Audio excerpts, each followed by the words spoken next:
Padre, eu posso orar somente para uma pessoa da Santíssima Trindade? Isso é possível? Isso é um caminho espiritual? Bom, vamos falar um pouquinho sobre isso no vídeo de hoje. Afinal de contas, como nós podemos orar em relação à Santíssima Trindade? Será que há algum segredo, algum mistério, ou será que podemos caminhar de forma individual? Está chegando a primeira vez neste canal? Se inscreva, participe conosco. Temos conteúdos de espiritualidade semanais apresentados no canal e também o conteúdo do diário da vida dos santos. Vamos juntos para mais um vídeo. Meus caros, muito obrigado cada um de vocês que tem acompanhado este caminho de espiritualidade em cada vídeo, esses conteúdos que vão agora se espalhando e também aproximando várias outras pessoas. É muito bonito ver como Deus vai unindo corações. Hoje queria falar sobre uma dimensão da oração, uma pergunta que chegou para mim e que estou respondendo. Falei que essa pergunta é tão importante que é melhor fazer um vídeo em vez de eu ter respondido diretamente lá no Instagram. Bom, aí o que nós temos nessa dimensão? Primeiro, percebamos que a oração perfeita, aquilo que é a perfeição na oração, nós podemos dizer que é uma oração daquilo que é a celebração da Santíssima Eucaristia. Por quê? Porque quando nós fazemos a oração na Santa Missa, nós ofertamos o Pai, o Cristo Eucarístico, o pão e o vinho transformado no corpo e o sangue de Jesus, oferecemos a Ele por meio do Espírito Santo. Então nós dizemos que na celebração eucarística, nós temos na Santa Missa, nós temos a dimensão trinitária da oração. Então essa se torna, de certa forma, um modelo para nós de vida de oração também ao Pai, ou seja, uma oração ao Pai, com o oferecimento daquilo que é o Filho através do Espírito. Então é essa a dinâmica. Só que quando nós olhamos para a vida concreta, nós percebemos que nós vamos criando afinidades com uma figura da Santíssima Trindade. Provavelmente você tem uma afinidade maior a uma das figuras da Santíssima Trindade, ou seja, você pode ter então uma afinidade maior ao Espírito, enquanto outros têm a Jesus e outros ao Pai. E é interessante percebermos este movimento. Por exemplo, nós vemos Santa Faustina, que conversa com Jesus, que fala com Jesus, que se deixa se revelar. Santa Catarina de Sena, que já é com Deus Pai. E temos também, por exemplo, Helena Guerra, que é com o Espírito. Olha só, você vai vendo os santos, eles vão tendo uma relação de forma especial com um, e ali, não que eles não tenham com os outros, mas você vai ver realmente uma tendência maior a conversar com uma das figuras da Santíssima Trindade. Santa Gema Galgani, as suas conversas com Jesus. Entende como você vai percebendo aí que, de certa forma, você vai se aproximando. E é lógico, aonde está um, porque eles são três que são um, está todos. Mas há uma afinidade que vai se desenvolvendo. Eu gosto muito de olhar para a parábola da misericórdia. A parábola da misericórdia, ela aponta três formas dessas parábolas. Jesus vai dizer assim, é uma parábola que eu vou apresentar, mas aí depois apresenta três. Então temos uma primeira parábola que fala justamente desta busca, da ovelha perdida. O pastor que busca a ovelha perdida. E aí aparece uma coisa interessante, a figura do bom pastor, que é uma figura característica de Jesus. O pastor é aquele que vai atrás da ovelha, então por isso ele se fere, se machuca, entra em buraco, desce em lugares difíceis. Então a figura do pastor é um pastor ferido. Quando nós olhamos para Jesus, nós encontramos uma pessoa ferida, machucada, que tem seus sofrimentos no corpo de forma visível. É lógico que ele sofreu interiormente, mas de forma visível vemos o sofrimento no corpo. O seu amor é visível quando nós olhamos para a sua paixão, que fere também de forma profunda o seu corpo.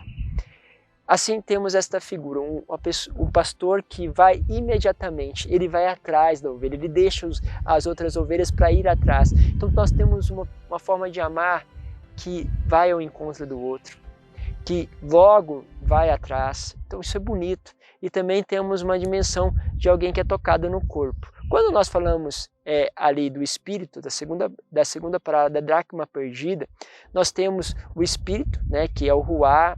Em hebraico, ruá é uma palavra feminina, então se completa esse ruá, esse espírito, naquela mulher que justamente acende a luz, varre a casa, e é o papel do espírito da consciência. Ser aquele que nos forma na consciência. Depois nós temos a parábola que fala do filho pródigo, né? Este pai que deixa o filho ir embora, que dá a ele a liberdade, e o pai que fica sempre esperando. É o Deus Pai. Ele deixa nós fazermos, dá a cada um de nós a liberdade, e essa liberdade pode nos levar à perdição. E o que ele faz, Deus Pai? Fica esperando, é um sofrimento do coração. Então o que nós percebemos? Que há diferenças dessas pessoas, diferenças até, de certo modo, no amar. E é lógico, porque são pessoas diferentes, mas embora um só Deus. Esta é a loucura da Trindade. Quando nós acabamos orando mais para uma figura da Santíssima Trindade, é normal que também nós passamos a ter formas de amar parecidas. E isso é interessante. Não é uma regra, vocês vão encontrar pessoas com exceções. Mas, em geral, quem ora muito, por exemplo, a Deus Pai, tem de ser uma pessoa que tende mais a esperar, a olhar muito para a liberdade do outro, a olhar para esses pontos. Então tem uma facilidade de comunicar-se com o Pai, porque o Pai vai formando essa pessoa nessa espera, naquela que é a busca. Quando nós olhamos para uma pessoa que ora muito ao Espírito, ela é aquela pessoa que tem muito mais aquela capacidade de dar consciência, sabe? Que é amar, falando, explicando, dando consciência ao outro daquilo que o outro deve fazer. E quanto que aquela pessoa que ora muito a Jesus, ela quer logo fazer, ela quer logo resolver a situação, ela quer pôr a mão na massa, e não importa muitas vezes que vai se machucar com isso, porque ela quer de todos os modos de ajudar aquela pessoa de uma forma profunda, e às vezes acaba se ferindo.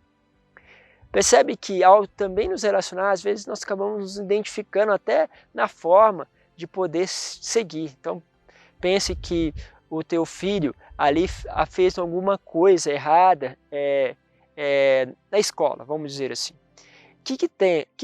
Um vai dizer assim, né? Vamos trabalhando essas dimensões. Um vai pensar assim, olha, meu filho, eu quero que você pense o que você fez, olha isso, olha essa atitude. Isso é uma atitude do quê? Do Espírito. Vai iluminando aquele filho, dá a ele consciência do que ele fez de errado.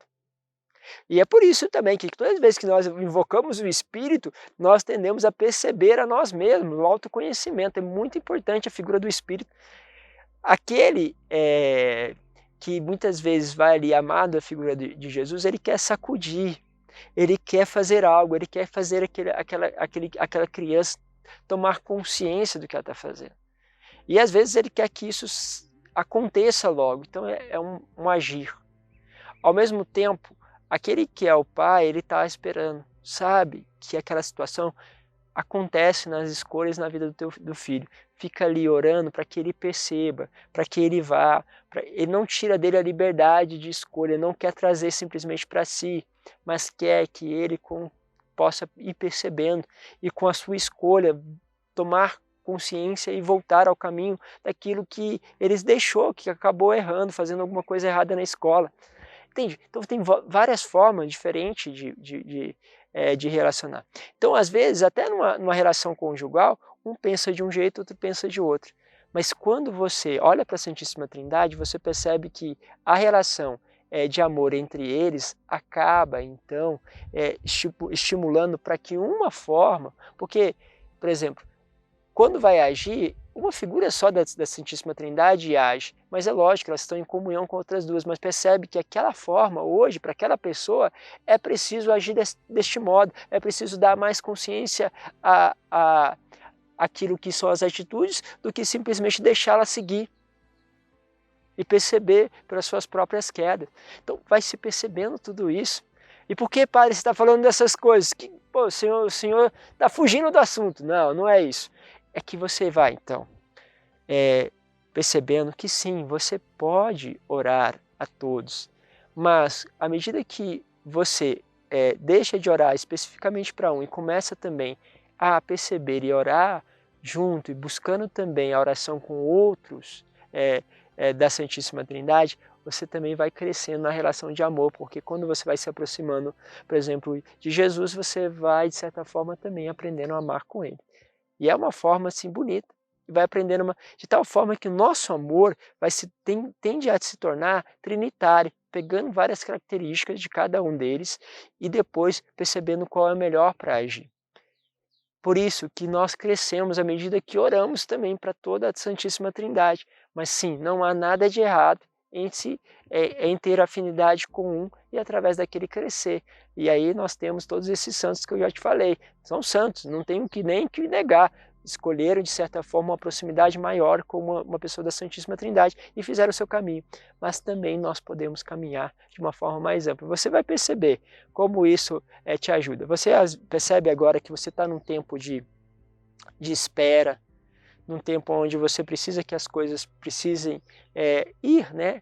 Caminhar, e você precisa esperar, né? Que o teu esposo resolva as coisas, que o teu filho... Porque você já disse, já falou, já alertou, já foi atrás, mas agora é o tempo de espera. Reza agora para Deus Pai e você vai perceber quanto essa afinidade com Deus Pai vai te ajudar nesse tempo de espera. Porque é característico do Pai amar dando a liberdade e na espera, um sofrimento do coração. Se você está percebendo que falta de você atitude em certas coisas, está muito passivo, está muito na espera e agora é realmente necessário ir, ore a Jesus, você vai perceber que Ele vai te iluminar, vai te dar força para tomar essas atitudes. E se você percebe que tem que dar aquela conversa boa, ora ao Espírito que de certa forma Ele também vai te ajudar nisso, Ele tem esse papel fundamental que é dar consciência. Então percebam esses movimentos, isso aqui é uma meditação que vale a pena se aprofundar, ela tem muito mais elementos, mas nós vamos limitar a isso daqui para te responder estes pontos que foram colocados. Tem alguma dúvida? Ficou ainda? Vai se aprofundando, coloca aí as perguntas, porque nós estamos aqui para poder ajudar e também poder juntos crescer e perceber que podemos ir cada vez mais para ali, para dentro do coração de Deus. Vamos juntos, que Deus vos abençoe, Pai, Filho e Espírito Santo. Amém. Te espero no próximo vídeo.